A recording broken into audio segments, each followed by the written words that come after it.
Today we are going to talk about demons. People from all over the US and Canada used to come and see my grandfather to have him cast demons out. And until I was about 20, I was actually essentially being groomed to be part of the deliverance ministry.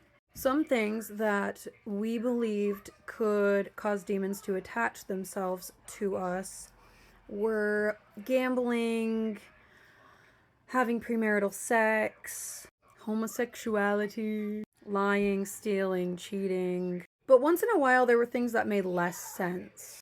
When we would go to a Chinese buffet, you know how they have those placemats that are like your birth year? So, for example, I'm born in the year of the tiger. It's basically like, I don't know, I think it's like Chinese astrology or something. I don't completely understand it, but my grandpa thought that was like black magic. So he would take it and he'd flip it over.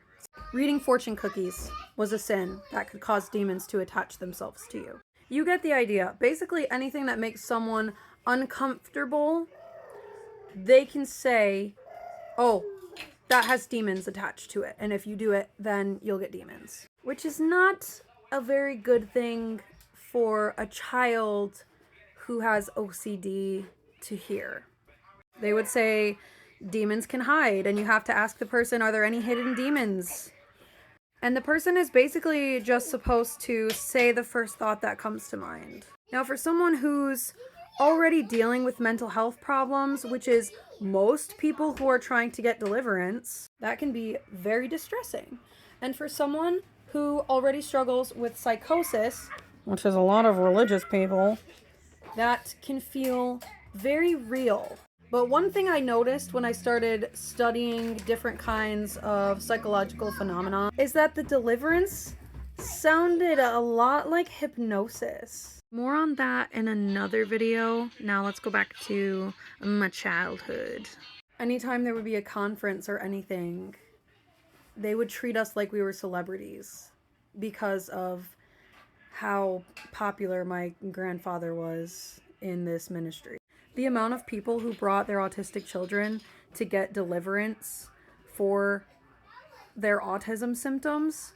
For example, they thought stimming was demons possessing their child.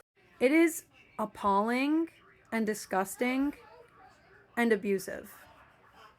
Now, my grandpa was a good guy.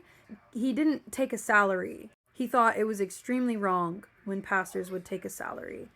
And he wrote a book about deliverance. So I truly believe that he was an amazing person and he was not like a con artist. It wasn't a mega church or anything like that. But I had deliverance done on me when I was 12 years old because of my panic attacks. And I used to have... Guys, you're knocking stuff down off my shelf.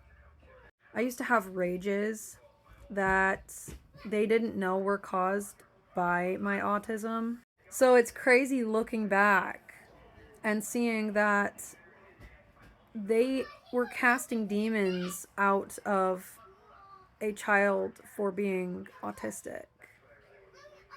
And then that caused me to think, when I still had these symptoms, that I was just evil and beyond saving, and that God wouldn't save me like they said he would. This is what we're talking about when we say religious abuse. If you do not want an autistic child, that's okay, but don't have kids. Because you can't choose if you have a disabled child or not. And it's not demons. If you have any questions, I'm pretty much an open book. I'm not going to be sharing any names because I don't want it to affect my family, but my grandpa actually made me this because one year for Christmas, I used to always just make jokes on my Christmas list, and one year I wrote unconditional love.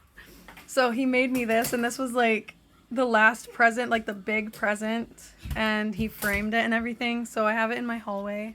He also got me this Bible for Christmas one year with my name engraved into it, and even though I don't believe like 95% of the stuff in here, this will always be one of my most cherished possessions because Grandpa got it for me. My grandpa was my stepdad's dad, and he treated me more like I was his family than my biological dad's dad did.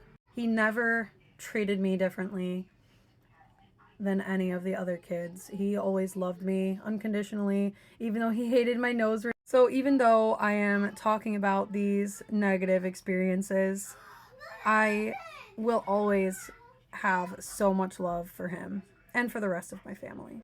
All right. Thanks for watching. Love you. Bye.